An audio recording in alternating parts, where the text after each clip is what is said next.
everybody. This is a special Coffee with Scott Adams feature without the coffee. I've got a guest. Today we were joined with Dr. Carmen Simon, who has a new community on locals that you could find at memorable.locals.com. Did I get that right? That's correct. Yes. And you are going to learn 3 different tricks or tips, you could call them, for being more memorable in your business or personal life or whatever you want to do, but mostly business, I think. And 3 tricks to be more memorable, which makes you more persuasive. I know you all want to be more persuasive. So welcome, Carmen.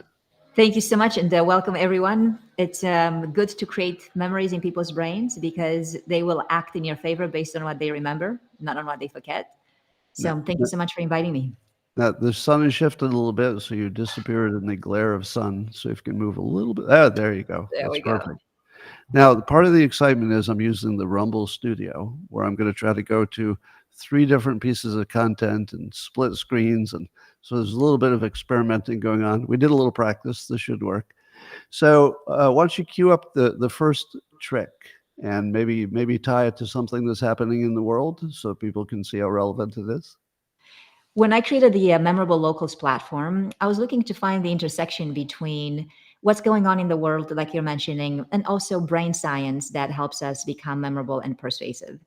And one event that caught my attention recently, and I'm sure that everybody here joining us knows about, is the astronauts that were stuck in the International Space Station. And now Elon Musk has to go and rescue them somehow. And I was reading an article about them, and they're telling their story about having to see the shuttle move away from them and how hard that was to watch. Also, they were telling us about their work and how they can do some of that work even upside down. So those are details that are interesting, but can you relate to working upside down? Not as much as a piece that I was able to relate to later on in the article, where they were talking about the fact that when you work in space, you have no joint pain. Working upside down versus reading about joint pain, one is more relatable than the other piece. So that's going to be tied to a lesson, a mini lesson that you're about to watch. So Scott is going to share with you, and how using something that is relatable and familiar to somebody else's brain is going to attract extra attention and create extra memory. So we can see it in action.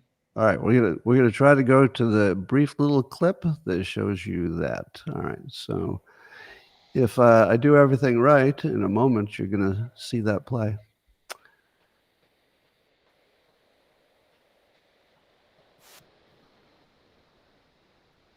They discover themselves. When people see themselves and their experiences reflected in the content, it activates areas of the brain associated with self-referential processing, which is connected to engagement and memory.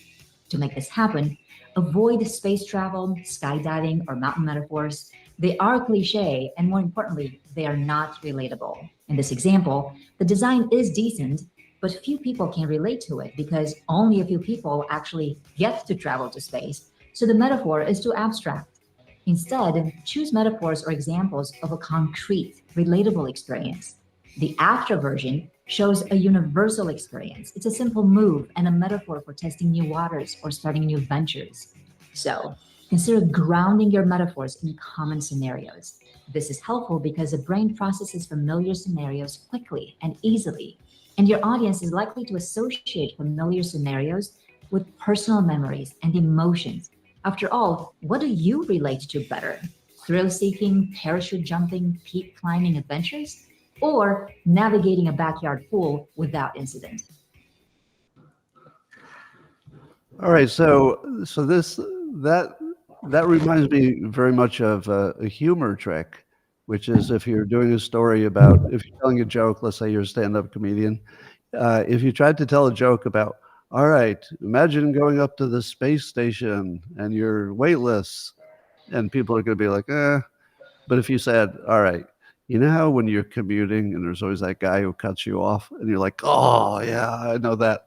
So is what I'm saying kind of close to what you're talking about? It is very close, and you can use this technique whether you're developing content for other people or whether you're consuming content yourself and you're wondering, why is it that some pieces of information attract my attention more so than other pieces of information? And I tend to remember them later a little bit better. The moment that you can see yourself and your reflection in some experiences that people are describing, then the attention is more guaranteed, and the memory is more likely. And those images don't always have to be physical images. It could be powerful words. Sometimes even with descriptive words, you can build a mental picture in somebody else's mind. Unfortunately, what I'm seeing in business is that so many things are so abstract and so generic, and even if they're at the metaphorical level, like people using the space shuttle as a metaphor, and you can't really relate to, because how many of us get to fly in space and work upside down? All right, as you're talking, there's something hilarious happening kind of simultaneously, which the audience doesn't know. We tested this. We had the lighting and the sound and everything, but the sun is moving as we're talking and changing in the window, and it's completely washing you out. And And I'm but moving around the sun. Yes. but one of the things that you teach in being memorable is that the mistake is the one you remember, right? Yes. So so you're sort of accidentally becoming super memorable by the fact that the sun is chasing you around, because this is a perfect example, because anybody who's ever tried to do any kind of a Zoom call, you think you've got everything set up, and then the cat comes in, or the kid comes in, or the sun changes, or somebody starts the jackhammer outside. Yes. All right. So let's see if let's cue up the second one. So the first tip we got. What's the second one? So the first tip we got, which was grounding experiences in people's relatable experiences, and you don't say generic and cliche like the space shuttle metaphor. The second one dawned on me when recently Apple did a very clever branding. So when the world knows about AI as in artificial intelligence, there comes Apple and starts talking about Apple intelligence. So I like the twist on the familiar. So the next example that you're going to see and practical guideline that you can use has to do with playing off of the familiar and jolting the brain out of its habituation. All right. Let's do that one if my technology works the way I want it to.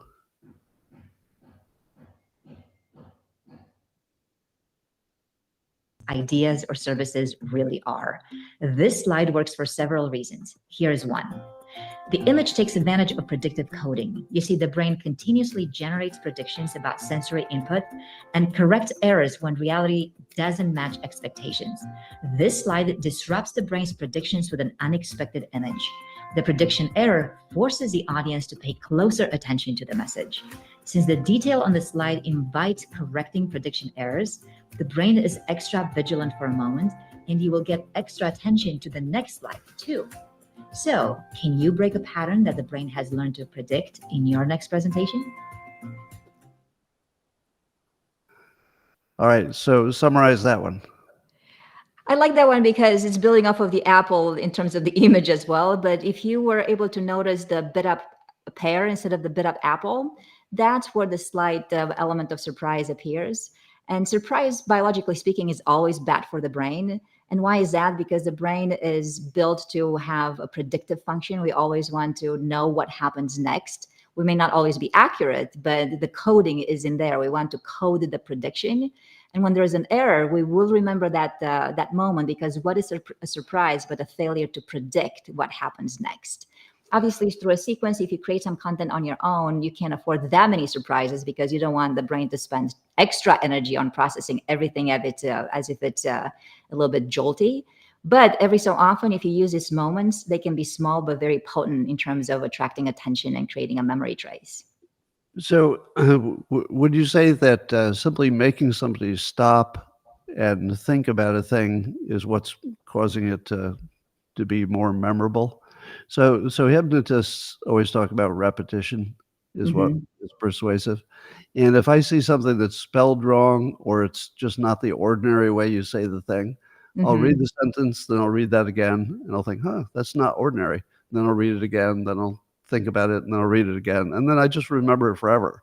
So so is so is the essence of the predictive coding one that if somebody's predicting it's going another way and it doesn't, they Yes. just have to spend a little more processing on it, right? Exactly. You're going to go back and review it, like you said, and you have that brief eureka moment, that small moment of, oh, an aha type of reaction. And when you have that, it's almost like thinking in slow motion. So the world just stops for one moment. Of course, next time you're not going to be taken by surprise. This is why, from the brain's perspective, the difference between what you expect would happen and what actually happens is how the brain learns. That's why, even though biologically surprises are bad for us, we do appreciate them because it's a learning moment. It's a teachable moment. I sometimes say that consciousness is nothing more than the difference between what you predicted would happen next and then what you experienced. Ooh, That's a I whole, like that definition. that's a whole different conversation, but I always think that that's the essence of who we are, predicting and then adjusting to the prediction. I like that definition. And also, it's important to define terms correctly because sometimes people use surprise and novelty interchangeably, but they are different. Novelty is something Uh, that you haven't seen or experienced before. Right. Surprise, which is where the predictive error happens, is something that you did experience before but did not expect. This is why, even as you're about to approach some area where you know you might fall, you might slip, and actually do fall and slip, part of that is going to tell your brain, oh, I knew it. This is why I Mm. told you so with your spouses, for instance, or your friends feel so juicy to the brain because your brain could see it coming. Okay. All right. Number 3, set us up for the third one, visual demand versus a visual offer. What's that mean? So the third one that we have, I was reminded of it when I was reading some articles, and I know that P. Diddy has been in your news and in your shows for quite some time because of recent stories. And I was reading an article about him, and in the article, somebody had posted pictures of him looking directly at the viewer. So his eyes are almost piercing yours, whereas other pictures were showing him looking away from the viewer. In design, that's called visual demand when somebody's looking right at you, versus visual offer when they're looking away from you but still offering a perspective that you could process. So let's see this brief mini lesson and we can talk about it. All right. This one's a little subtle, so I've got some questions on this one. In a previous video, we talked about avoiding cliche images of people by not showing their faces. If you do have to show their faces, here's some things to consider. Show real people to convey authenticity. This slide from a tech company shows engineers at work and play.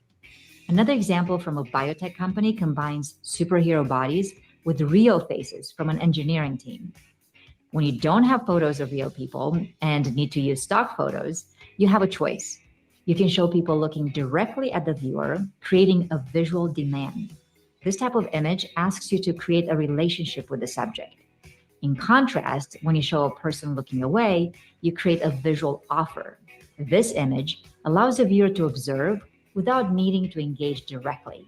It can evoke curiosity and offer context without being so aggressive. Next time you include people in your designs, consider visual demand versus visual offer. Since a visual demand asks the viewer to connect with the subject, it can fall flat because the connection isn't authentic. A visual offer can feel more relaxed and genuine. All right. So some of the language, is a little scientific-y sounding, but if I could summarize that. So we just watched the VP debate. I won't make this political, but it's a perfect example where they did a split screen of the two debaters. Mhm. And the photos that ended up being memes were with one of the debaters doing a little bit of a side eye like this, and one of them looking straight into it. And I thought to myself that if that's the meme, compatible with what you're saying, that Vance was offering a softer, sort of a side eye, which was both interesting because of the side eye, but also he Mhm. wasn't right in your face. And then the other side was looking right at you. And so that would be the demand, right? Yes, yes. So the demand is, I'm looking right at you. Yeah, Be my yeah. friend. Vote for me. Love me. Love Yes, me. And yes, yes. that's a tougher sell It is. than, I'm looking over here. Maybe you should look over there too. Exactly. And that's the offer that you're making. So you're expanding the horizons a little bit, and you're coming across as less aggressive. This is important for us in design, and obviously as we construct a lot of business content because of those cliche photos that I mentioned. And sometimes we just cannot get away from using people photos for those who want to humanize a presentation in some way or some content. So there are some reasons. But you just have to be cautious because sometimes things come across so cliche when people cannot possibly relate to somebody who's so happy on a Monday morning being at work and looking right at you. Now, for the audience, how many of these little videos where you would learn a new thing in just what, a minute or 2 minutes? How many of those do you have on Locals now at memorable.locals.com? So far, there's a gallery of about 50 of them, and I post 3 a week. So hopefully, as you decide to join us, the gallery keeps growing, and you would have access to not only the science principles behind memorable content, but one of the satisfying pieces for me is good design. I think good design can change the world, don't you? Well, I hope so. Yeah, I often say design is destiny if you get design right. So would you call these micro lessons? They will definitely be micro lessons. I really take great pride when I construct something and people can use that principle as early as that afternoon, whether they design content themselves or whether you're sometimes questioning why is it that a piece of information attracts my attention or stays on my mind a little bit more or strongly than another piece of information. Right. And I should note for the audience that all of your stuff is based on actual science. It's not somebody's opinion. So it's not like a body language expert. It's more like somebody's actually studied what's the brain doing in these situations. I do. I look to see what happens underneath the human skull and how people process information and how they eventually remember it. And also in those neuroscience studies that I conduct, that's why the design has to be impeccable because you'll be ashamed to spend so many resources on conducting a neuroscience study and not show the brain something that already is optimal. On top of that, you tweak things just slightly. Right. Speaking of faceless, here's a little anecdote just to round this off. Years ago, Newsweek, back when Newsweek was more of a real publication, they asked if I'd want to draw Dilbert for the cover, and they said, "But we haven't decided we're going to put Dilbert there. We're testing a female face." And I said, "Really? You're going to test a comic against a real attractive female face, and you think that's going to be close?" And they're like, "Well, could go either way. You never know." And I'm thinking, this is a total waste of my time because one of the things I had learned long ago, you can't beat a human face, especially if it's female, especially if it's attractive. There's no such thing as a comic that can beat that for in terms of will you pick it up and will you buy it at the newsstand. So It's face a is so important. It's a humbling remark that you're making because even in neuroscience, we've had an epiphany lately. We used to believe that the processing of a human face is automatic, so it requires very few cognitive resources. More recently, we have the ability to take the signal from the EEG signal, for instance, in my case, from the brain areas that are responsible for processing something that is a little bit heavier, so a heavier cognitive workload, and we're able to superimpose it on an image. So let's just say those cliche pictures that you showed in the mini lessons with people looking at phones and being very happy. The moment that you have a face on there, we recognize that there is cognitive processing that is happening right on the face. So processing faces is not as automatic as we thought they would be. So now we have choices. If you really want to embed some in your communication, just be very cautious because they will demand some cognitive effort. I've got a hypothesis on top of all this, which is if you're going to invent an app or some kind of consumer good and it's got lots of faces on it, you're going to do well. Because you think about it, Facebook is literally about faces. Mhm. Instagram, faces. TikTok, faces. Dating is faces. Tinder is faces. Faces work. If you can find a new reason, just whatever that reason is, to have a bunch of faces, you're three-quarters of your way to success because people are just drawn to faces. You can't turn it off if you wanted to. And that means we now know from neuroscience that there's engagement with the faces. And now, in light of this mini lesson, you might have some choices as to whether you position them in front of the viewer, looking right at them, or being a bit less intrusive and looking away. Yeah, you could have a whole science on just best way to show a face. Hmm. Hmm. All right, so we'll keep it to these three great tips, and they can find you in subscription, right? You have a paywall up. Do you have the paywall up?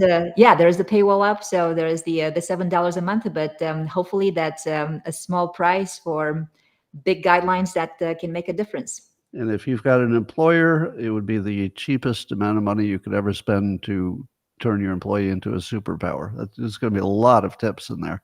All right.